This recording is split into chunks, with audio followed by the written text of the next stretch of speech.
cartographic scale. If you made a map of your classroom at 1:1 scale, how big would it be? The size of your classroom. Obviously, that would be really clunky. Hard to fold, too.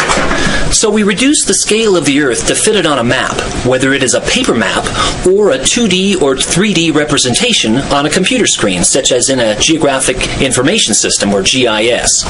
We use a representative fraction, which is a ratio of the map distance to the Earth distance. For example, a map at 1 to 10,000 scale means that one unit on the map represents 10,000 units on the Earth.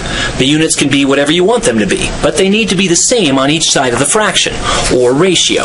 So, 1 centimeter on the map represents 10,000 centimeters on the ground, or inches, or meters, or whatever.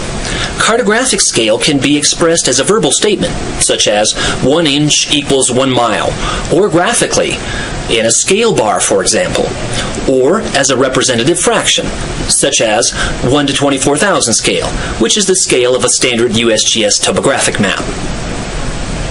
As the size of the represented Earth gets larger, the representative fraction gets smaller, i.e., the denominator gets larger.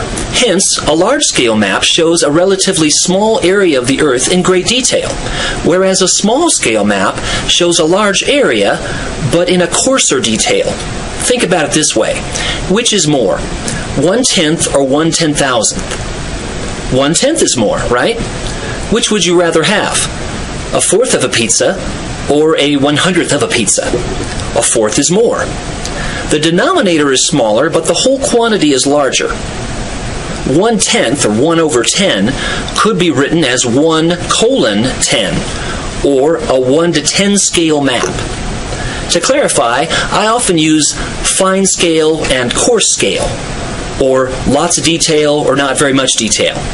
To sum up, a large-scale map shows a large amount of detail.